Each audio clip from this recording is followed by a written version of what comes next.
मन रूपी अहंकार कितना बड़ा नौटंकीबाज होता है, इस विषय पर मैं ऑलरेडी 2-3 वीडियोज बना चुका हूं। क्योंकि हमारे शत्रु के रूप में कोई हमारे साथ में चलेगा तो हम उसे नोटिस कर लेंगे, लेकिन कोई शुभचिंतक के रूप में हमारे साथ में चलेगा तो हम उसे नोटिस नहीं करते हैं। तो फिर मित्र बनकर, हमारा शुभचिंतक बनकर ये हमें जी रहा होता है, ये जो अहंकार होता है। आप में से कितने लोग इस अहंकार को अभी तक समझ पाए हैं? ये चर्चाएं सुनने से या फिर ज्ञान इकट्ठा करने से कुछ भी नहीं होगा। अगर आप इस अहंकार से अपने आप को छुड़ाने की राह पर अग्रसर हो गए होंगे तो फिर आजकल आप बहुत ज्यादा हल्के रहने लगे होंगे। क्योंकि जिस दिन आप अपने सबसे बड़े शत्रु, जो कि शुभचिंतक बनकर आपका जीवन चला रहा था, इसको भांप जाते हैं, उस दिन से काफी कुछ आपके चारों तरफ और आपकी आंतरिक व्यवस्था में बदल जाता है। वैसे आप में से बहुत सारे लोग जब इस आपके परम मित्र, जो कि आपका परम शत्रु है, शुभचिंतक बनकर जो आपके साथ में चल रहा है, इसको पकड़ने की कोशिश करेंगे तो आपको ऐसा लगेगा कि साला मेरा तो कोई अस्तित्व ही नहीं है। आज तक मैं तो सोचता था कि मुझे बहुत कुछ आता है इस दुनिया में, या फिर मैं तो आध्यात्मिक तौर पर भी बहुत ज्यादा उच्च स्तर पर पहुंच गया हूं। लेकिन शुभचिंतक को पकड़ने के बाद आपको लगता है कि मैं कहीं उच्च स्तर पर नहीं पहुंचा हूं, ये तो मेरा ये शुभचिंतक उच्च स्तर पर पहुंचा है। ऊपर से जो ये खुद ज्ञान इकट्ठा कर करके बहुत बड़ा ज्ञानी बना हुआ है, इससे तो मैं वास्तविक सत्य से ही भटक रहा हूं। मतलब वास्तविक सत्य तो अभी दूर दूर तक मेरे दायरे में नहीं है। अब जाकर मुझे पता लगा है, या फिर थोड़ा बहुत मैं तैयार हो पाया हूं अंतिम गुरु के लिए या फिर वास्तविक सत्य के लिए। पकड़ना शुरू किया है क्या आपने आपके इस सबसे बड़े शत्रु, जो कि आपका शुभचिंतक बनकर आपका जीवन चलाता है या फिर आपकी आध्यात्मिक यात्रा भी चलाता है, आपको समझाता भी यही है, और वक्त रहते आपने इसको नहीं पकड़ा तो परमात्मा भी यही प्राप्त करता है। और तो और अंतिम गुरु को प्राप्त करने की इच्छा या फिर उनके सानिध्य में होने की इच्छा भी इसकी ही होती है। और जब तक इसकी इच्छा होगी, जब तक इसकी मर्जी होगी, तब तक आप वास्तविक सत्य को नहीं समझ पाएंगे, बेहोश रहेंगे आप तब तक। और अभी भी आप जो ये वीडियो देख रहे हैं, सोच और समझ रहे हैं, ये बेहोश हैं आप, कि सोचने और समझने वाले आप खुद नहीं हैं। आपको तो ढक दिया गया है, डिस्कनेक्ट कर दिया गया है। सोचने और समझने वाला और आपके अंदर भरने वाला ये आपका शुभचिंतक है, जो कि आपको अपना मित्र लगता है, क्योंकि आप बन रहे हैं ना इससे। आपका अस्तित्व बन रहा है, पर्सनल वाला, मैं और मेरा वाला अस्तित्व बन रहा है। इंसान अगर कुछ बनने लगता है या फिर कुछ उसे मिलने लगता है या फिर कुछ उसके अंदर भरने लगता है तो फिर वो तो उसके लिए अच्छा होता है। लेकिन देर दुरुस्त तो आपको पता लगता है कि ये तो कोई और ही अपने आप को भर रहा था और ये अपनी ही जिद पर लगा पड़ा हुआ है, और मैं इतना बेहोश हूं कि मुझे कुछ पता ही नहीं है। मैं सोच रहा हूं कि सब कुछ मैं ही कर रहा हूं, मेरी अंतरिम जागृति होगी, मुझे ही अंतिम गुरु मिलेंगे, मुझे ही मोक्ष मिलेगा। अपने आप को छुड़ाना है आपको इस मन रूपी अहंकार से। दोस्त बनकर साथ में चलता है ये, दुश्मन को तो आप नोटिस करेंगे, दोस्त को नहीं करेंगे ना, तो दोस्त भी बनता है ये। और सिर्फ दोस्त बनने तक ही सीमित नहीं है ये, थक जाता है ये, हार जाता है ये, रोते रोते आपके साथ में चलेगा ये। बहुत सारे लोगों को जो परमात्मा का आवरण महसूस नहीं होता है, इसकी वजह से नहीं होता है, क्योंकि परत तो इसकी चढ़ी हुई होती है। और यही आपके भीतर से बोल रहा होता है कि अंतिम गुरु कैसे मिलेंगे, परमात्मा कैसे प्राप्त होंगे, वास्तविक सत्य क्या होता है, उस डायमेंशन में क्या है। ये सब जो आपके भीतर से बाहर को निकल रहा है और जो प्राप्त कर रहा है, ये आप नहीं हैं।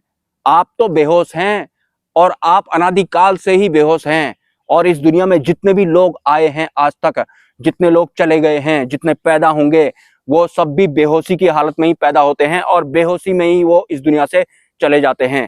जब उनका शरीर नहीं रहता है तो भी वो बेहोश रहते हैं, जब शरीर आ जाता है तो भी वो बेहोश रहते हैं। क्योंकि सब आज तक अपने शत्रु को नोटिस कर रहे थे, मित्र को किसी ने भी नोटिस नहीं किया। बहुत विरले लोग होते हैं वो, या फिर विरले साधक होते हैं वो, जो अपने शुभचिंतक को सबसे पहले पकड़ते हैं कि आखिर है कौन ये मेरा भला चाहने वाला, या फिर मुझे अच्छा फील करवाने वाला, या फिर ऐसा लगवाने वाला कि ये तेरे लिए सही है, ये तेरे लिए अच्छा नहीं है।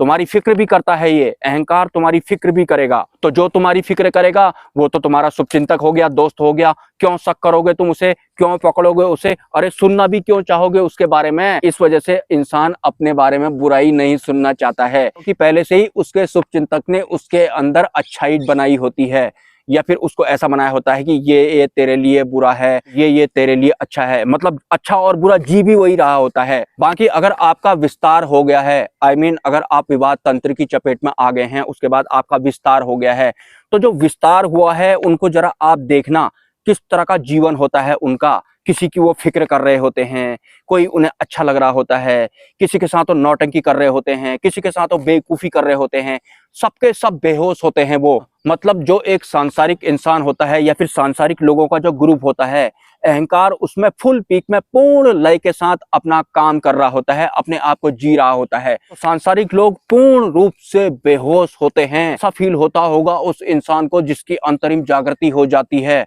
उन सांसारिक लोगों को देखकर जिनको पता भी नहीं होता है कि वो जो जी रहे हैं वो खुद अपने आप को नहीं जी रहे हैं, उन्हें कोई और जी रहा है। कैसा फील होता होगा उसको, क्या आप ये कल्पना कर सकते हैं? और कल के दिन अगर आपकी आत्म जागृति हो जाती है, तब आपको कैसा लगेगा बाकी सांसारिक लोगों को देखकर?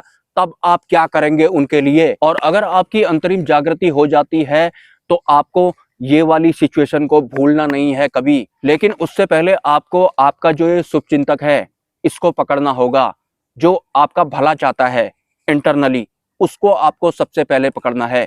बुरा चाहने वाले या फिर बाहर के जो फिजिकल होते हैं वो बाद में। मुझे पूरी उम्मीद है कि आप में से बहुत सारे लोग आपके इस शुभचिंतक को पकड़ने के लिए तैयारी कर चुके होंगे और प्रयास भी कर रहे होंगे, लेकिन आप अपने आप को बिल्कुल खाली महसूस करेंगे अगर आप इसे पकड़ लेते हैं तो। क्योंकि ये हर तरीके की नौटंकियां करना जानता है। मतलब ये हंस भी लेगा आपके साथ में, रो भी लेगा आपके साथ में, ये दुखी भी हो लेगा आपके साथ में, थक भी लेगा आपके साथ में, आपका दोस्त भी बन जाएगा, आपको गुस्सा भी दिलवा देगा और आपने गुस्सा किया लेकिन तुम गलत नहीं हो इस तरह का भी महसूस करवा देगा। और अगर आप गलत होंगे भी तो पूरा गलत थोड़ी हूं मैं, थोड़ा बहुत तो सही हुई मैं। या फिर कुछ ऐसी बातें आपने सुनी होंगी, मैं कभी गलत था ही नहीं, वो तो मेरी सिचुएशन ऐसी थी, इस वजह से मैंने ऐसा किया, वरना मैं गलत नहीं था, मेरी सिचुएशन ऐसी थी। कुछ इस तरह से अपने आप को जिंदा रखता है ये। मतलब हर तरह की नौटंकी करता है ये जो मन रूपी अहंकार होता है। तो आप खुद सोचिए आपके हाथ में इस वक्त क्या है जब आप ये वीडियो वगैरह देख रहे हैं। तो कौन सुन रहा है, कौन अपने अंदर भर रहा है, परमात्मा कहाँ है, अंतिम गुरु के बारे में कौन सोच रहा है, किसको जल्दबाजी हुई पड़ी है, किसको ये फिक्र है कि देर हो जाएगी? आपकी फिक्र किसको है? जो ये आपकी फिक्र करने वाला है आपके भीतर से, ये है कौन आखिर?